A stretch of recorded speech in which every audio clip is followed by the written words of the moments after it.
Hello, my name is Jessica Williams. I live here in Wolfboro. I have 2 children in the district here.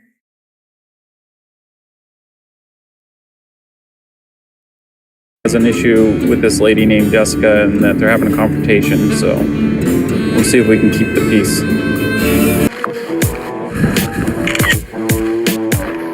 How you doing? Probably looking for me.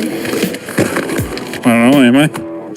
First of all, why are you photographing the cars here? Well, these are illegally parked, Okay. so they have to be moved. Yeah. May I speak to you about the... Yep, hold on a second. Yeah, hold on a second. Because obviously the sign. On our property here, you can't swim from the boat launch, so... From the boat launch? Yeah. You can't be swimming from our facility property. You actually can. I've called the state and have I spoken to you? No. Okay, so you're actually allowed to swim from a boat launch. You're just not allowed to obstruct it and within 50 feet of it. This is a public body of water. Yeah. Anybody can swim from here. No, that's not the case. It is. Okay, who did you speak to at the state? I forget his name. I called last year and I called... Fish and Game? Yes. Okay. I mean, I can show you the rule if you'd like to see I've it. already researched the rules. Okay. It certainly seems that Jessica's looking for a fight. No, we're not going to be unreasonable. Yeah. We're going to understand that this is a public body of water. Yeah, if you want to go out in the body of water and swim, that's fine. You just can't swim from our property. How do you access it? You take a boat out there and jump off the boat, that's fine. Okay, so she's being a nuisance and she's harassing people. She's taking pictures of my children you know what? and my vehicle. Well, you can only fish off the shore, or you can launch canoes, kayaks, what do you consider boats. a boat? A watercraft? Like a canoe, a kayak? What about a float? Is that a watercraft? No, that's not a watercraft. That's a swimming aid. It's a swimming aid. Yeah. Where is that defined? Yeah. Let's be reasonable, okay? I'm going to be reasonable. Because You be reasonable. I don't own a boat. Okay. So what if I want to swim here? You can't swim here. That's what I'm getting at. What if I bring a floaty and it's my watercraft? That's a swimming aid device. You can't use it here. That's a ridiculous rule. Hey, I think the rule's a little bit like this. I think we need to find out what an actual personal watercraft is. I think common sense would dictate that. I think that's up to a judge to decide. Well, I guess I want to find out what a swimming aid is defined in the state of New Hampshire. Okay, fair enough. So that's what we'll do. That's fine. Yeah, absolutely. Can I get your ID? Absolutely. All right. Have you got it? No, it's in my car. Okay. Let's go. So. Love if you gave me a ticket. You want to give me a ticket? So I could literally go 5 feet into the water with my Watercraft? And be in compliance with the laws. Yeah, but your body's not a personal watercraft. Hey, my body is a personal watercraft. Let me just tell you. That's what she said. Surfing.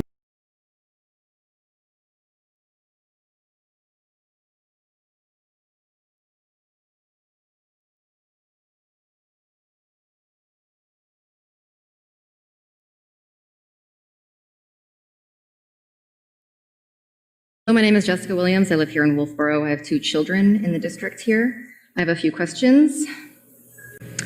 All right, I also graduated from Kingswood High School in 1999, year of Y2K. Everything was going to fall apart, but it didn't.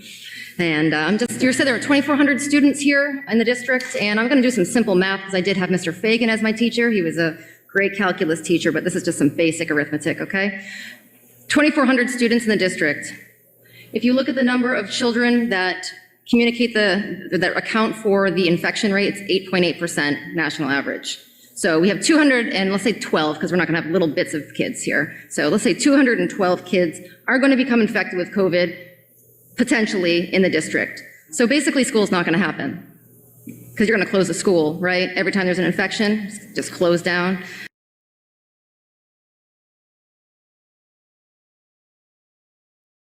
And I know it's not nice to talk about death. We don't want any kids to die, but we're talking about potentially 2 children that could die in this district.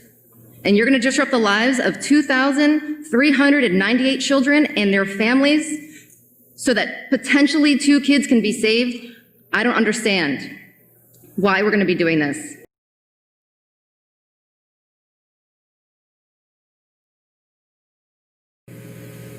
Who is responsible for providing or oversight to teacher performance? And what metrics are you using? I think those sound like rhetorical questions.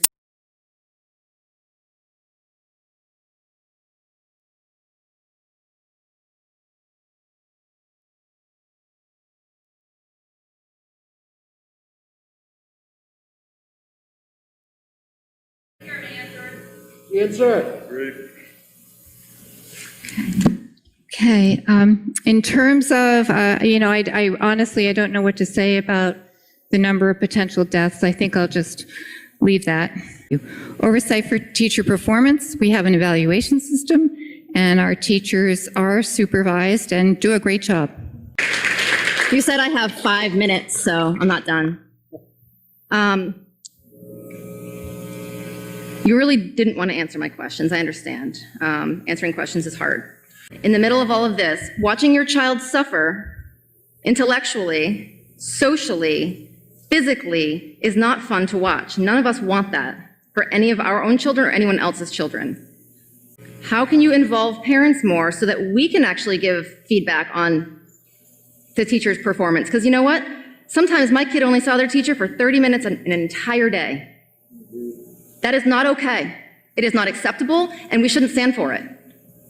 What are you going to do about it?